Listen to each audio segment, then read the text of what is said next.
The renin-angiotensin-aldosterone system was discovered many years ago, but only part of it was understood at that time, the part that's considered the pro-inflammatory pathway.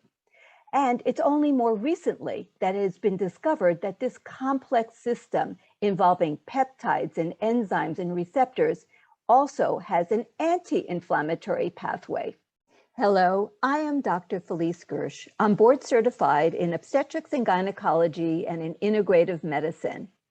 And I work as consultative faculty with the Fellowship in Integrative Medicine, a division of the University of Arizona School of Medicine.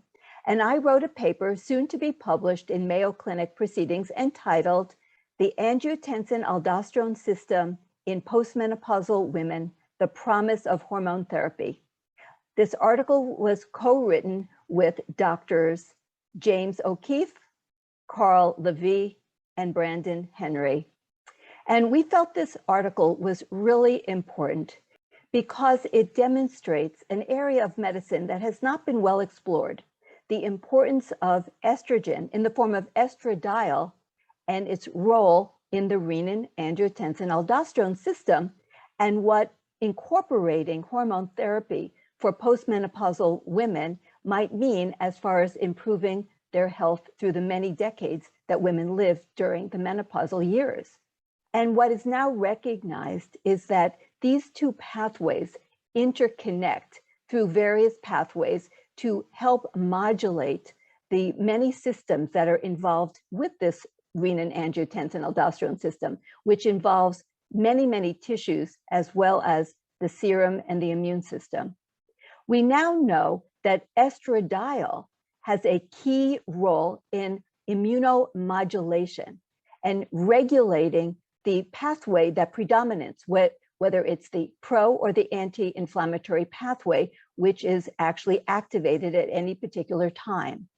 The article that we wrote goes into very significant depth into how these different pathways interconnect, the different components, the different peptides, the enzymes, the receptors, and how together they work to create metabolic homeostasis, to react to traumas and infections, to help to maintain the body's ability to survive.